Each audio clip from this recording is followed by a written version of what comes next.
Howdy doody, ladies and gentlemen. My name is Wesley Showalter, aka Showdub.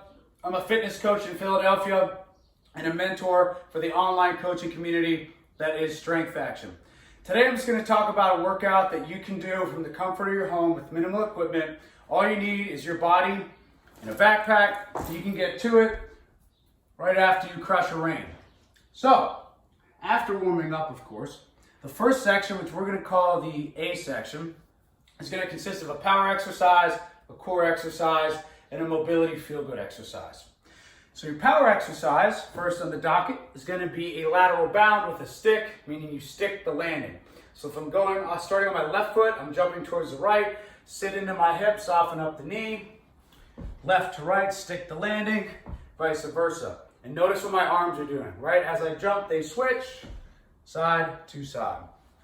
From here, you're going to be doing a plank drag. The goal of a plank drag is to not let your hips rotate. So you're trying to stay square to the floor. You're in a high plank position. If your backpack is on your left, you're going to grab it with the opposite hand, the right, and then again, vice versa. Once again, the goal is to keep the hips square to the floor and not let yourself bebop around. Widening your feet is going to make that a little bit easier. Closing them together is going to make it a little bit harder.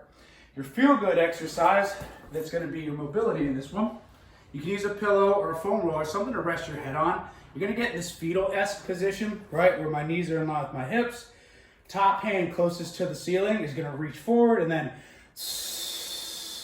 you're going to exhale as you follow your fingertips with your eyes. So you'll do that on both sides. For this A block, the lateral bound will stick. I'll do 5 each side. For the plank drags, somewhere between 6 and 8 on each side. And for that sideline T-spine rotation, I'll do 4 on each side. Once you've gone through that 3 times through, we're going to get into your primary strength work. The first thing we're going to do is a rear foot elevated split squat. If you want to use your body weight, that's fine and dandy. I'm going to utilize a backpack, holding it in my elbows, squeezing it tight to my chest. Your back foot, you're going to get it on your couch, your chair, whatever you got, and you want to start from the bottom, making sure that this lead leg, the knee is in line with the hip, and the toes are straight. You're going to lock down your rib cage, drive through your whole foot, exhaling as you do it, inhaling as you pull back down. You're going to want to square that up with each leg, and again, try to follow the pace of your breath. From here, we're going to pair that with a 3-point single arm row. Again, utilizing a backpack or whatever you have access to. So let's say it's my couch. I'm going to take a big step back, real wide stance, soft knees as I sit back into my hip. I'm going to grab my backpack, whatever I got, exhaling as it's wrist to ribs, elbow to pocket, inhaling as I lengthen out. Again, depending on where you hold it, it may or may not increase the range of motion, but make sure the arms totally straight. Once again, evening out the sides. And then our last exercise in this block is going to be another core exercise. We're going to do what's called a wall press dead bug. I'm going to use a couch.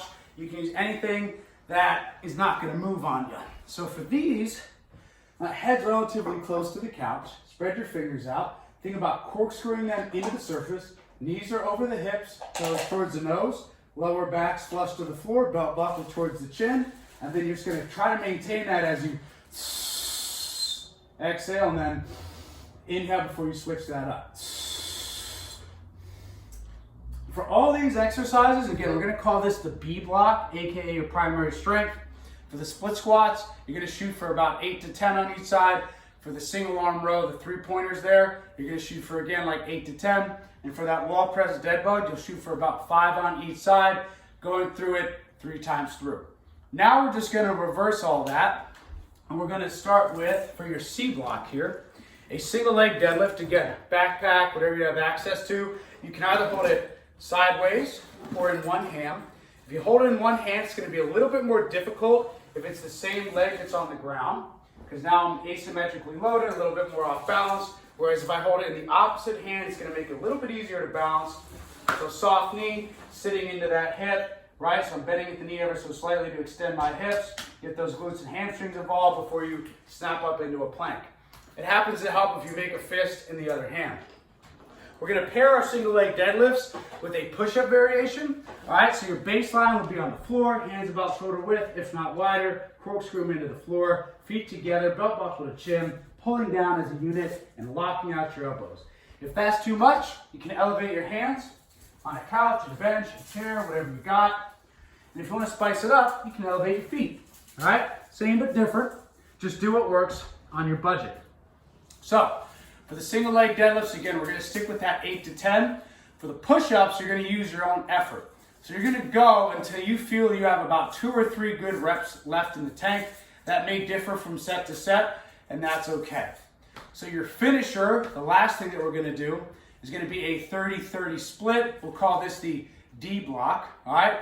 First thing will be a mountain climber, so it'll be 30 seconds of work, 30 seconds to recover before moving on to the next exercise.